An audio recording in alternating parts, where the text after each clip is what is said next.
Sanibonani wey'ngane zakuthi ngibingelele. Ngiyathemba nonke niyaphila ekuseni nje. I-Kaizer Chiefs kuvela ukuthi izonikeza uReeforster enye inkontileka entsha noma i-offer uReeforster inkontileka entsha. Okushiwo uReeforster ukuthi yena ngokungaye uyathanda ukuba seqembini i-Kaizer Chiefs. Yingakho ezovuselela inkontileka entsha neqembu. Ya, so esingakazi ukuthi bazomnikeza iminyaka emingaki kwinkontileka entsha ezayo ngoba bekwaziwa ukuthi inkontileka yakhe iyaphela makuphela nje le sizini ibiphela. Okusho ukuthi yena-ke usezizakhele igama lokuthi uzobe esekhona eqembini le-Kaizer Chiefs next season.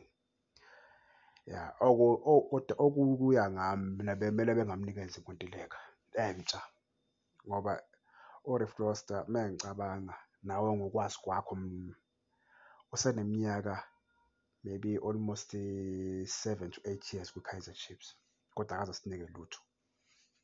Akaze asinike lutho. Uhlezi ephromisa nje, ephromisa nje, ephromisa nje kuphela. Okube kuya ngami bemele simchithe, simrilise, siqale phansi, yabo.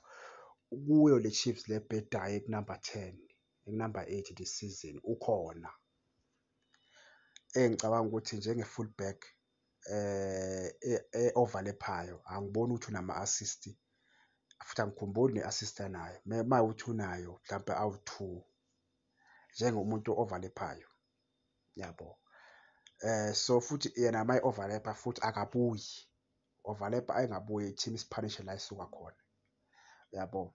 So nje mina ngokuya ngami bemele i-Chiefs ingamgayi inkontileka entsha uReeforster. Bemele imkhulule njengoba noMarty inkontileka yakhe iphela this coming mayiphela nje le eyaphela nekaMarty no-George McClough abaka-off amankontileka.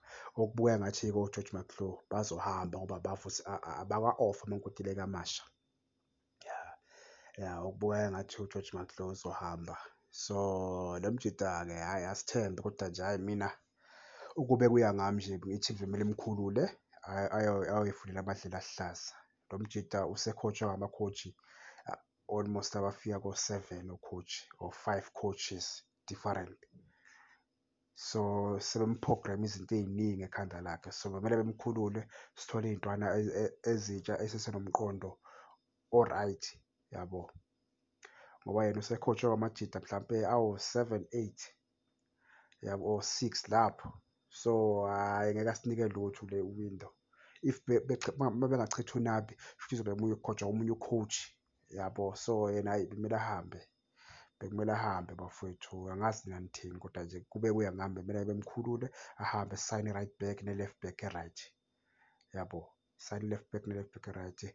Nibe nosuku oluhle ngani zakwethu.